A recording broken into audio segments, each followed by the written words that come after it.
Alright everybody, I just want to thank you first and foremost for coming out and watching this video.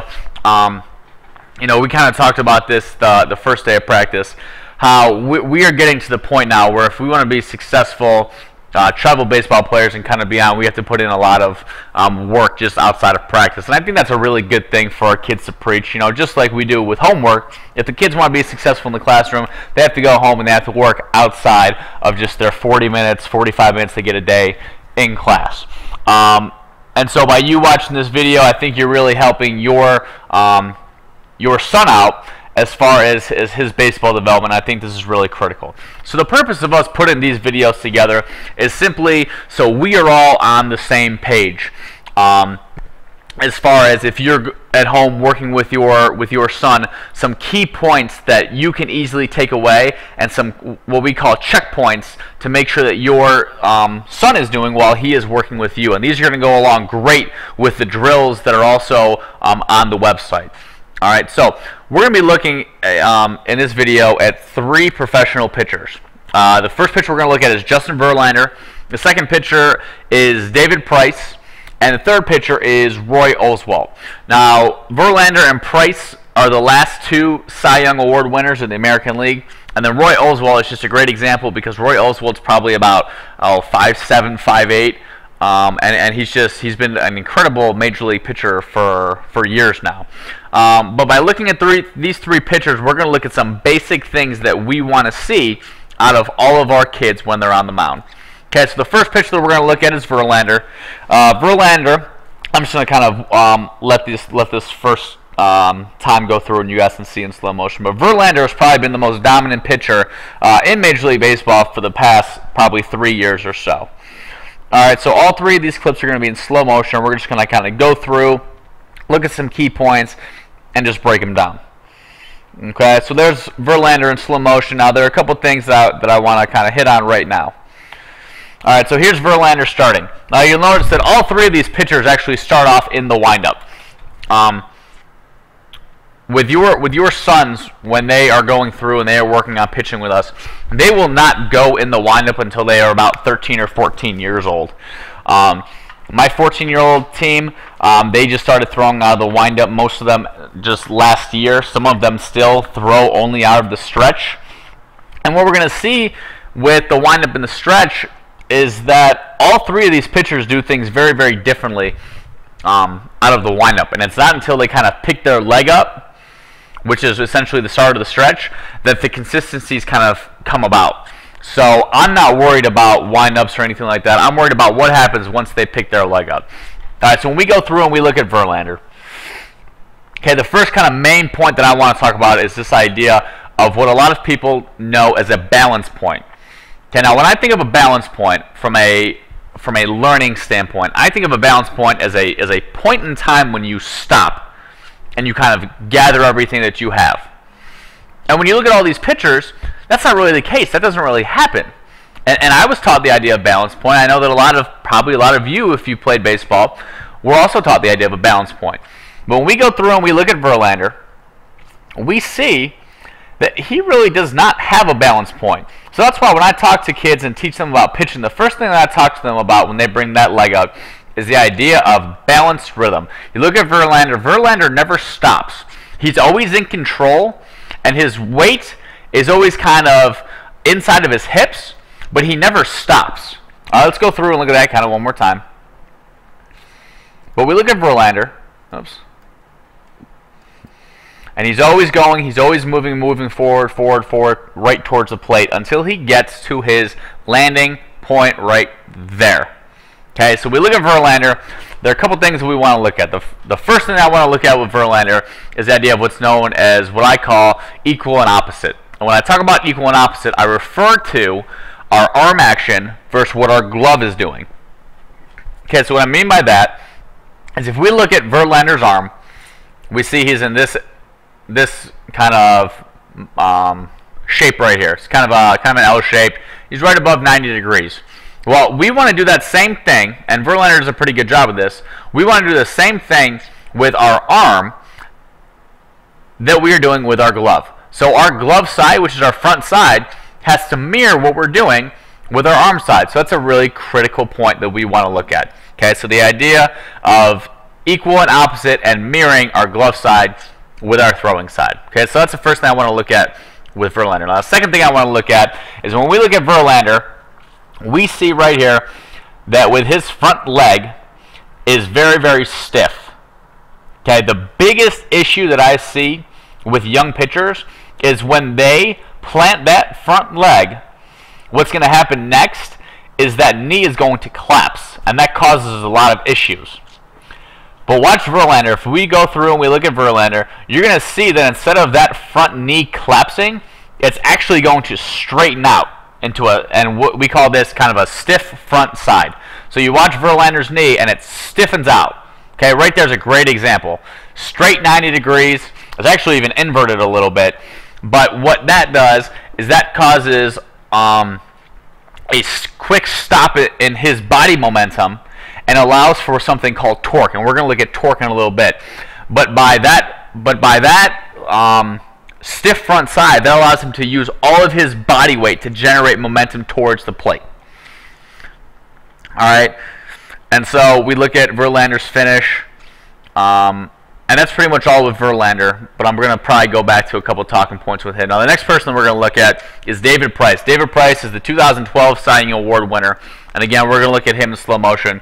So same thing as Verlander. I'm going to kind of let this clip go through, maybe some quick talking points. Same thing, you look at Price. Price does not actually have a balance point. He just has a balance rhythm where everything is going forward, and boom, he just kind of explodes. And we're going to kind of look at that effect and see how this works. All right, let's see this. Perfect. All right, so some key points that we're going to look at to take away here. Okay, same thing with Price. He's kind of going. He's going. Here's where we get to the point where we need to get to. And we're going to look at Price at landing point. So we're right about there. And this is a great clip. Okay? I just talked about the idea of torque. And torque is essentially two objects working in opposite directions. All right? So I don't know if that kind of makes sense. I kind of need a visual to do it. So the best visual that we have is pitchers. It's essential for pitchers to have a strong core. Okay? So if we look at Price, let me back this up a little bit because I think he's what do I want to get to? Right about right there. Perfect. Okay, so if we look at David Price, first same thing. Glove is pretty much doing what the arm is doing in the back. But if we look at it, if you look at Price's hips, David Price's hips are starting to really open up to the catcher, whereas his shoulders are still totally closed off. So an open hip plus closed shoulders equals a lot of torque and a lot of tension right here in this core area. And that is critical for pitchers. This is where pitchers get their power from. The best way of kind of thinking about torque is when you were younger, if you ever had a younger brother, or maybe you were in gym class or whatever, and you would kind of whip that towel, well, that towel doesn't whip until you put it out nice and slow, and then what do? You take your arm and you bring it back, and that's where that arm action comes into play. That's where that torque comes into play. So if you think about it like whipping a towel, your arm is like a pitcher's body, and the towel is the pitcher's arm. The pitcher's arm is all whip. So you can see that through this unbelievable torque that Price has developed.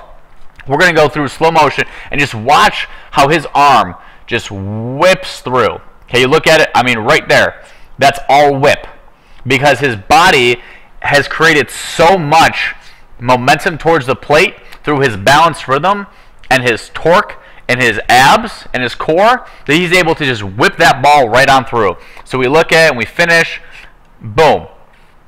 Crazy. Same thing, last thing I want to look at, the idea, stiff front side, he's going, it's bent, he's going to straighten it out, I mean, same thing. The last thing we're going to talk about with your kids is the idea of a flat back finish. So we look at David Price, his back is totally flat. What I'm probably going to go through and do with a lot of your kids is I'm going to go through, I'm going to place a Gatorade or a water bottle on their backs when they're finishing. And if they can hold that stance with their water bottle or Gatorade bottle on their back, that means they're getting a flat back finish and they're extending their arm out in front, which is great. And obviously David Price does a great job of that. You know, as a Cy Young Award winner, obviously he's going to. All right, and the last person that we're going to look at is Roy Oswalt.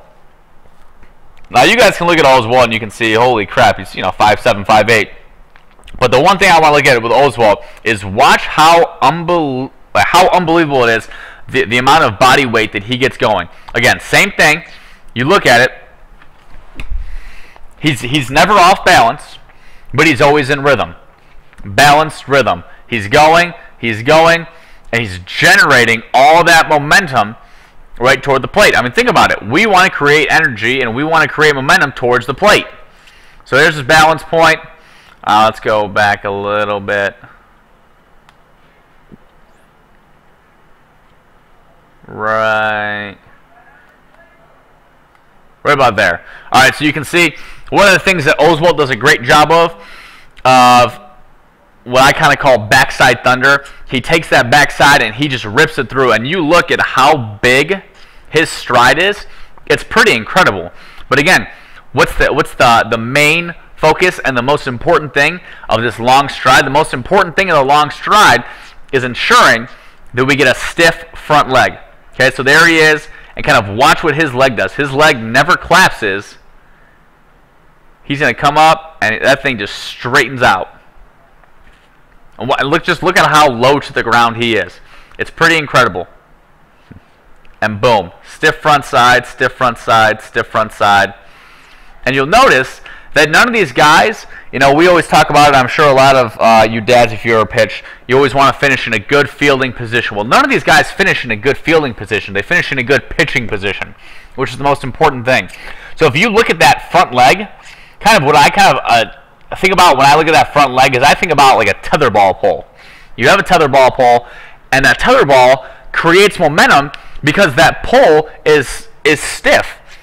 So if you look at it, Oswalt's leg is essentially like a tetherball pole, where the rest of his body just kind of rotates around that axis. And that's exactly what all these guys do. That's what Price does, and that's what Verlander does. Let me just try to take a quick peek at it. Where Price is. He gets there, he gets there. All right. Watch Price's leg, how he kind of just rolls and he rotates right around that leg. All right, he does a little bit there. Verlander is a lot more kind of crazy with it. You look at it and boom, that thing just whips around, all just like a tetherball pole. So that's just kind of a few key talking points. Hope you guys can take away from that, and hopefully that helps you guys out as you are moving forward. But make sure to catch those drills, because a lot of what we're talking about here we focus on as far as the drill work goes below. All right, so again, thanks for watching, and hopefully that helps out.